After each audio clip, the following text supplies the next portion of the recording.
welcome to News Channel 8. I'm Jerome Aegean, coming to you from the Hibiscus Hotel. Today's top stories, we focus on the latest homicide victim on St. Croix. News Channel 8's Wes Small brings you that story from Central High School.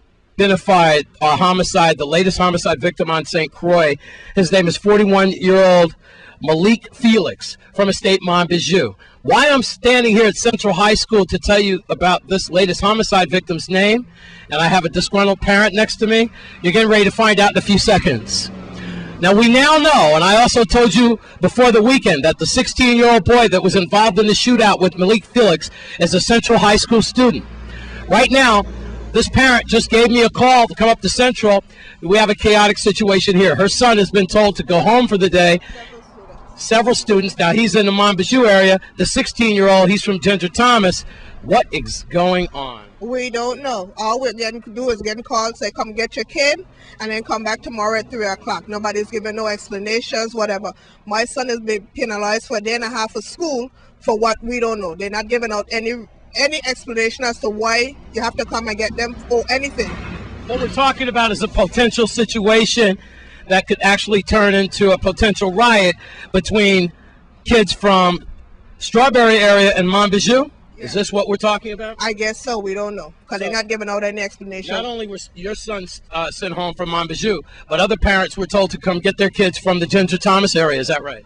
That's what I'm understanding. I'm not sure. All I know when I went in the office was a bunch of kids from Montbijou and some from outside the area that are friends with those in Montbijou. Right now, News Channel 8 is going to attempt to get to the principal, and we're just going to try to find out what is going on. So if your child was sent home early today, this is why, and this is what's going on. A potential serious situation involving the kids here at Central High School, and it's all because of the murder of Mr. Felix that happened right around the corner from News Channel 8 in Barron Spot before the weekend. And now I'm going to try to see what's going on up here at Central. Well, I figured as much. They don't want to talk to me. The principal is involved, I understand, talking to someone from the middle states. And I'm not going to trespass. I can't trespass on public school property. So I really am in the dark about this situation. But just to recap, we now know the name of the homicide victim. Once again, 41-year-old Malik Felix, right? The youth, apparently, that he was involved with, the minor who got shot in his hand. He's from certain students from Montbijou were sent home today. Certain students were sent home from Strawberry.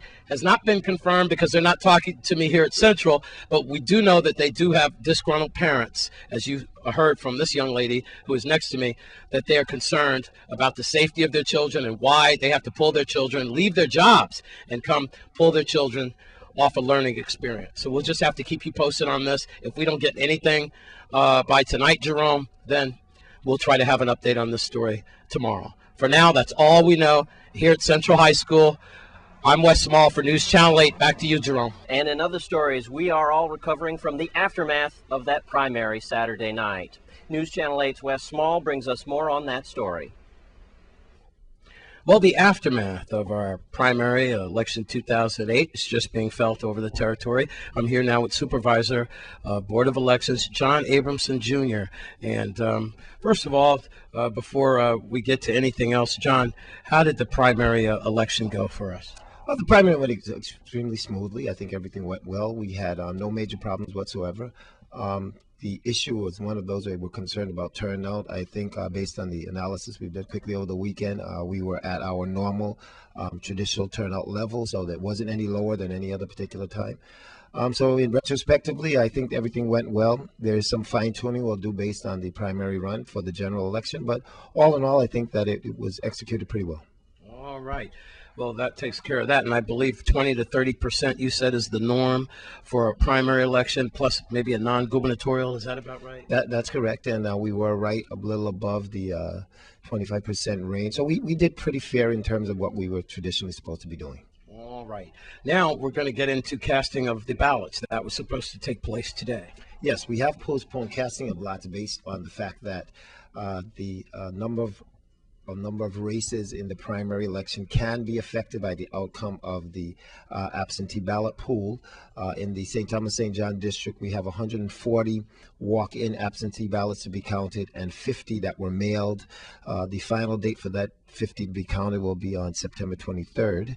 In the St. Croix district, we have 110 walk-in ballots to be counted and 35 that were mailed. Again, the date for that to be in the office is September 23rd. After that, the Board of Elections has 5 days to certify the process. That'll be September 28th. Once that process is complete, we will be moving to casting of the lots. I'm hoping we can get it somewhere right after the September 23rd date. I'm aware that the candidates need these numbers to put on their signs, to have things printed. So I'd like to give them as much time as possible. So I'm going to see if we can do it somewhere around September 24th, but that's based on the boards having completed their duty. All right. And of course, John, you can count on News Channel 8 to get that message across to our viewing audience so that we can make sure everything is on the up and up. And don't forget, November 4th is the big one. Not only McCain versus Obama, but also right here in the Virgin Islands. So make sure that you go out and exercise your right to vote. And we will get back with Supervisor John Abramson, Jr., Board of Elections, in a few days to come so that we can let you know what's going on with the latest voting schedule for 2008. It's always a pleasure, John. Thank you very much. Thanks, Wes. All right. Here at the Board of Elections, I'm Wes Small for News Channel 8.